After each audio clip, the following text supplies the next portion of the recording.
আসসালামু আলাইকুম সবাইকে। আশা করি আপনারা সবাই ভালো আছেন। আলহামদুলিল্লাহ আমরাও সবাই ভালো আছি। আজকে আপনাদের সাথে আমি একটা ডেজার্ট রেসিপি শেয়ার করব।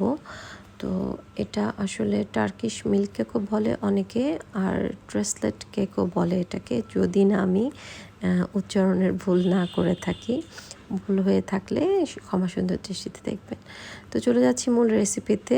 আমার কেক বানানোর জন্য যা যা লাগবে সেগুলোকে আমি মোটামুটি হাতের কাছে গুছিয়ে নিয়েছি।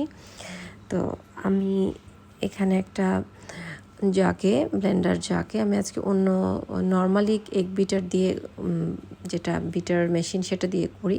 আজকে আমার কাছে আরেকটা ব্লেন্ডিং মেশিন আছে, তো ওইটা দিয়ে ভাবলাম যেটাতে ইজি হয়, ছোট, ওটাতেই করি। তো এনিওয়ে, কথা না বাড়িয়ে চলে যাই রেসিপিতে। তো আমি এখানে একটা ব্লেন্ডার জারের মধ্যে 3টা ডিম নিয়েছি, নিয়ে আমি সেটাকে খুব ভালো করে ব্লেন্ড করে নিব। লাইক 2 থেকে 2.5 মিনিটের মতো ব্লেন্ড করে নিব। তো এরপরে আমি এর মধ্যে সুগার অ্যাড করব। সুগার অ্যাড করার পরে এটাকে আমি আরও কিছুক্ষণ ব্লেন্ড করে নেব। তো আমি এখানে প্রায় 1/2 কাপের মতো চিনি ব্যবহার করেছি।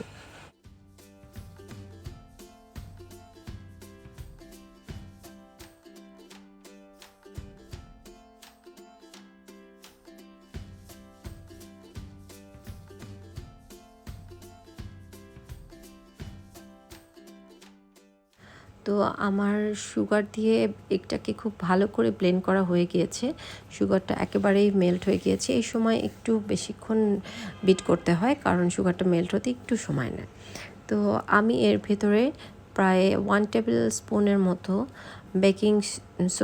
বেকিং পাউডার দিয়ে নিচ্ছি। তো দিয়ে আমি এটাকে আরও লাইক 1 মিনিটেরও কম আমি এটাকে আসলে বিট করে নেব, যাতে ডিমের সাথে বেকিং পাউডারটা খুব ভালো করে মিশে যায়। তো এ পর্যায়ে আমি এখানে 1 কাপ প্লেন ফ্লাওয়ার নেব এটার সাথে মিক্সড করার জন্য। তো আমি আমার ব্লেন্ডার জারের ভিতরেই নিয়ে নিচ্ছি। যেহেতু খুব বেশি পরিমাণে বানাবো না, সেজন্য আমি একবারে জারেই দিয়ে দিচ্ছি। তো দেওয়ার পরে আমি এটাকেও আবার 1 থেকে 1.5 মিনিট খুব ভালো করে ব্লেন্ড করে নেব।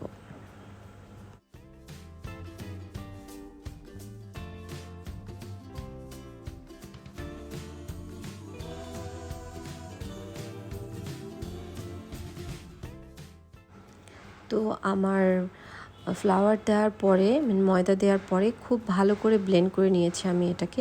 একদম স্মুথ একটা ব্যাটার তৈরি হয়েছে। তো এটা আমি এখন আমার একটা বেকিং ট্রেতে ঢেলে নিব। তো বেকিং ট্রেতে ঢেলে আমি এটাকে বেক করব। তো বেকিং ট্রেতে দেওয়ার জন্য আমি আসলে বেকিং যে পেপার পাওয়া যায় সেটাকে বিছিয়ে নিয়েছি। বিছিয়ে নিয়ে আমি একটু তেল ব্রাশ করে নেব, তাহলে খুব সহজেই উঠে আসে।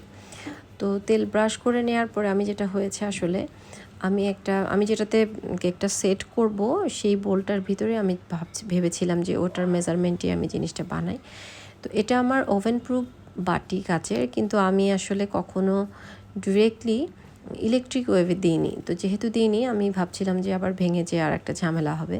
এই জন্য আমি পরে আমার যে কেকের যে মোল্ড আছে সেটার ভিতরে আমি ওই বেকিং পেপারটা শিফট করে তারপরে আমি এর মধ্যে আমার ব্যাটারটা ঢেলে দিয়েছি।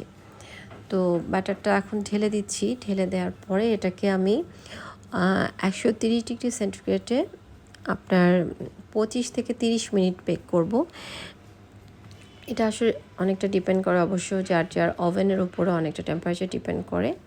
তো আমার লাইক 25 মিনিটসের মতো লেগেছে এটাকে বেক করতে।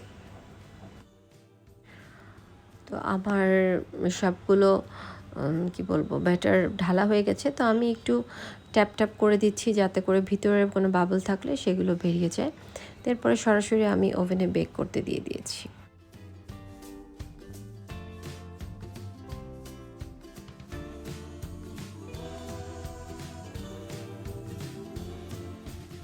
কেকটা বেক হতে হতে কেকটা রেডি করার জন্য আমার আসলে আরও 2টো ইনগ্রেডিয়েন্ট প্রয়োজন, মানে 2টো স্টেপ আছে। আরও ইনগ্রেডিয়েন্ট তো না, 2টো স্টেপ আছে।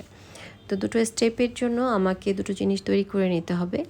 তো এখানে একটা ক্যারামেল সস তৈরি করে নিতে হবে, যেখানে আমি হাফ কাপের মতো, না 1 কাপ আমি চিনি দিয়েছি। 1 কাপ চিনি দিয়ে আমি এটাকে এখন ক্যারামেলাইজ করে নেব।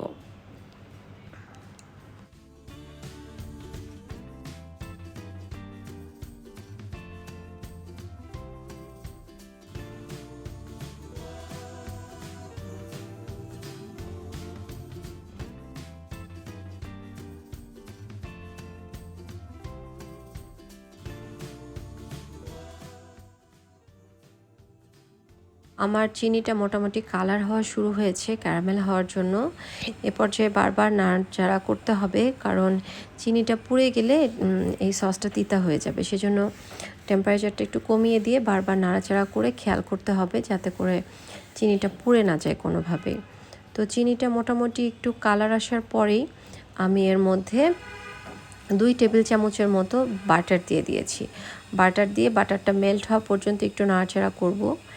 এরপরে আমি এর ভেতরে গরম পানি অ্যাড করব, লাইক হাফ কাপের মতো। হাফ কাপের থেকে একটু বেশি হবে মনে হয়। হাফ কাপের থেকে একটু বেশি গরম পানি অ্যাড করে এটাকে আমি আবারও নাড়াচাড়া করব। নাড়াচাড়া করে এ পর্যায়ে আমি একটা বাটির ভিতরে 1 টেবিল চামচ কর্নফ্লাওয়ার গুলিয়ে রেখেছি। আমি এখন সেটাকে এর ভেতরে অ্যাড করব। তো অ্যাড করা হয়ে গেলে আমি এটাকে খুব ভালো করে নাড়াচাড়া করব, কারণ কর্নফ্লাওয়ার দেওয়ার কিছুক্ষণের মধ্যেই এটা খুব দ্রুতই ঘন হয়ে আসবে। তো এটার ঘনত্বটা আসলে কেমন হবে আমি আপনাদেরকে জন্য দেখাচ্ছি, একটু খেয়াল করলে বুঝতে পারবেন।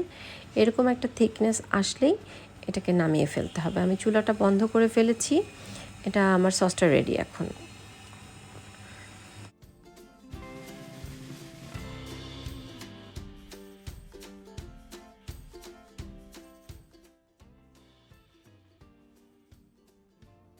আপনাদেরকে বলেছিলাম আমার কেকটা বেকিংয়ে দিয়ে যে আমাকে আমার জন্য মানে আরও 2টো স্টেপ ফলো করতে হবে।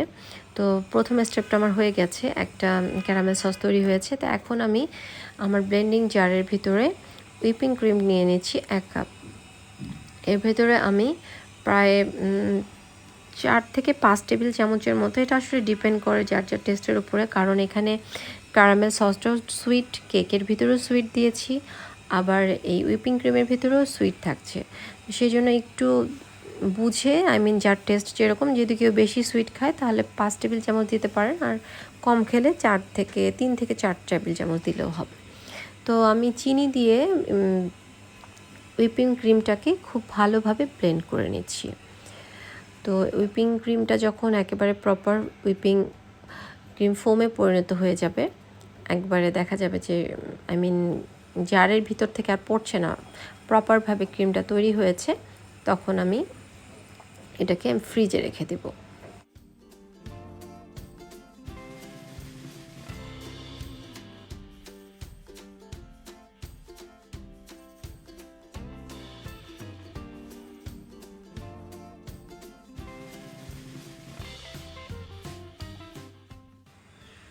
তো আপনারা দেখে বুঝতে পারছেন যে আমার হুইপিং ক্রিমটা রেডি হয়ে গিয়েছে। এটাকে আমি ফ্রিজে রেখে দিব, কারণ কেক বের করব, কেকটাকে একটু ঠান্ডা করব, তারপরে আমি এটাকে সেট করব। তো এই জন্য এই সময়ের মধ্যে হুইপিং ক্রিমটা গলে যেতে পারে, এই জন্য আমি বিট করে ফ্রিজে রেখে দেব। আমার কেকটা বেক করা হয়ে গিয়েছে, দেখতে পাচ্ছেন। তা আমি টুথপিক দিয়ে চেক করে দেখেছি, একদম ক্লিন বেরিয়েছে, তার মানে কেকটা আমার হয়ে গিয়েছে। তো কেকটা আমার কাচের মোল্ডের থেকে, কাচের যে বলে আমি সেট করব সেটা থেকে আমার কেকের মোল্ডটা একটু বড় ছিল, যার কারণে আমি কেকটাকে সাইড থেকে একটু কেটে নিয়েছি। কেটে আমি কাঁটা চামচ দিয়ে কেকটাকে ছিদ্রি করে নিয়েছি। আর এখন আমি একটা বোলের ভিতরে লাইক 1 কাপের মতো, 1 কাপ বা সোয়া কাপের মতো দুধ নিয়েছি, এবং তার মধ্যে আমি হাফ কাপের মতো হুইপিং ক্রিম নিয়েছি। তো এর সাথে আমি 2 টেবিল চামচ চিনি দিয়েছি, দিয়ে খুব ভালো করে এটাকে এখন মিক্সড করে নিচ্ছি। খুব ভালো করে মিক্সড করে নেব চিনিটা গলা পর্যন্ত। এটাকে আমি যে কেকটাকে বানিয়েছি, কেকটা মোটামুটি ঠান্ডা হয়ে আসছে, এই পর্যায়ে আমি এই দুধটাকে এই কেকের ভিতরে ঢেলে দেব।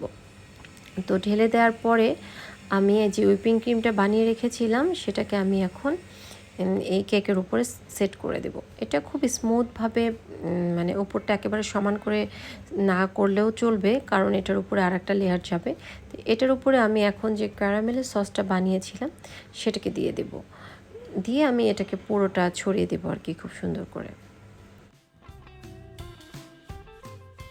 তো ক্যারামেল সসটা দেওয়ার পরে আমি আসলে এর উপরে একটা পাইপিং ব্যাগ দিয়ে একটু জাস্ট ডিজাইন করার জন্য পাইপিং ব্যাগের ভেতরে যে হুইপিং ক্রিমটা ছিল কিছুটা, সেটাকে নিয়ে আমি জাস্ট লম্বা লম্বা আড়াআড়ি দিয়েছি, দিয়ে জাস্ট একটা কাঠি দিয়ে উপর নিচ করে টেনে দিয়েছি, দিয়ে জাস্ট র্যান্ডম একটা ডিজাইন তৈরি করেছি আর কি।